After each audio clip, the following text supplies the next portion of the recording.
Hello there, and welcome to Charlotte's introduction to the book written by, let's get his name, Kenneth Grahame, another of the millions of classics that the English are famous for, which I'll be throwing at you in an attempt to, as I wrote on a lecture, make sure that the word fuck doesn't become the only word that has gone into Danish speech.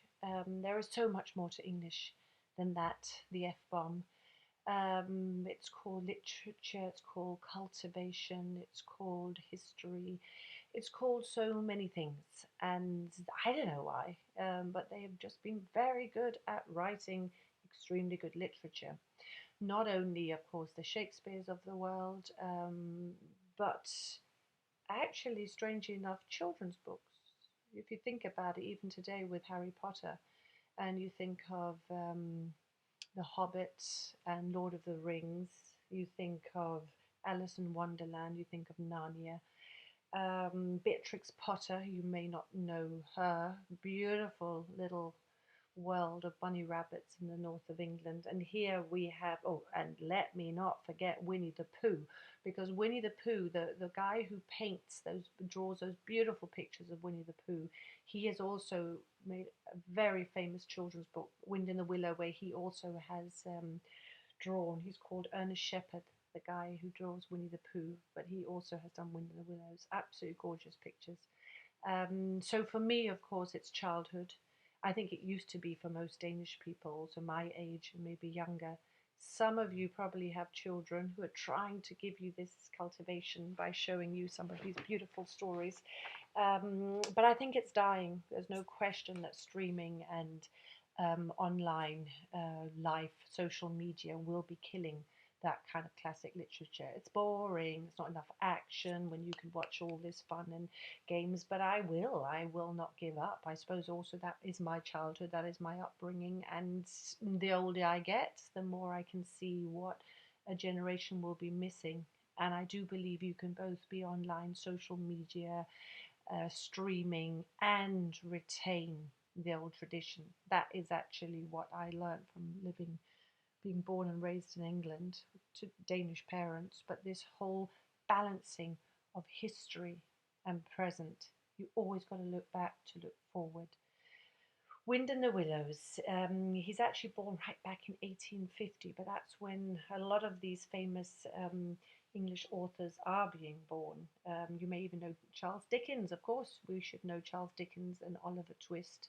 It's industrial revolution, Great Britain, the greatest nation on earth at that point, no question about it. Coal and steam, production of every machine on earth is beginning there. Our modern life is being defined by the Victorian age.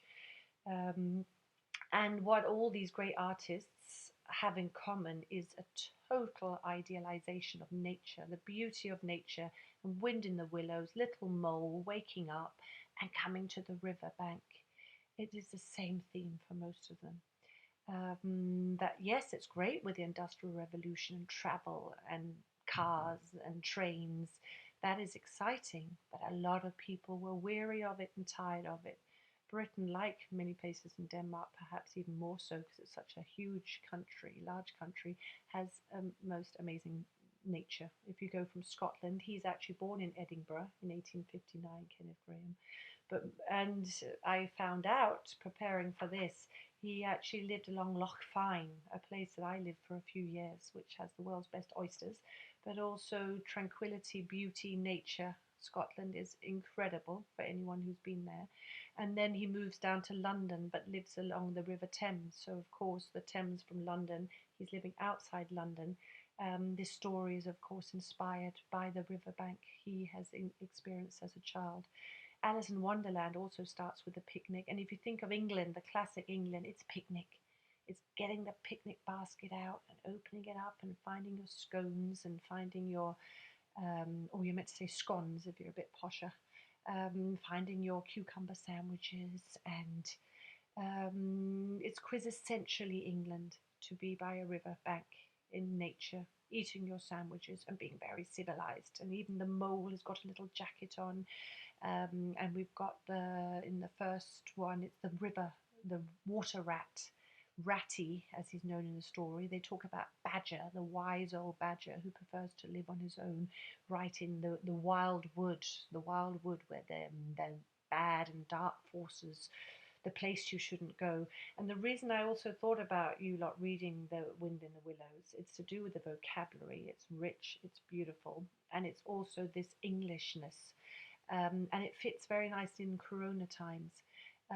What is going on in Corona times is suddenly this global dynamic world, like the Industrial Revolution back then, has lost its charm because there's a price to pay with all this traveling. In our case, it's then Corona. We're spreading things everywhere. And we've been so busy looking out at the big, exciting world that we've forgotten just to stay at home. Hopefully, some of you, beyond going crazy with your family members, also, of course, appreciate that life, the tempo of life comes down.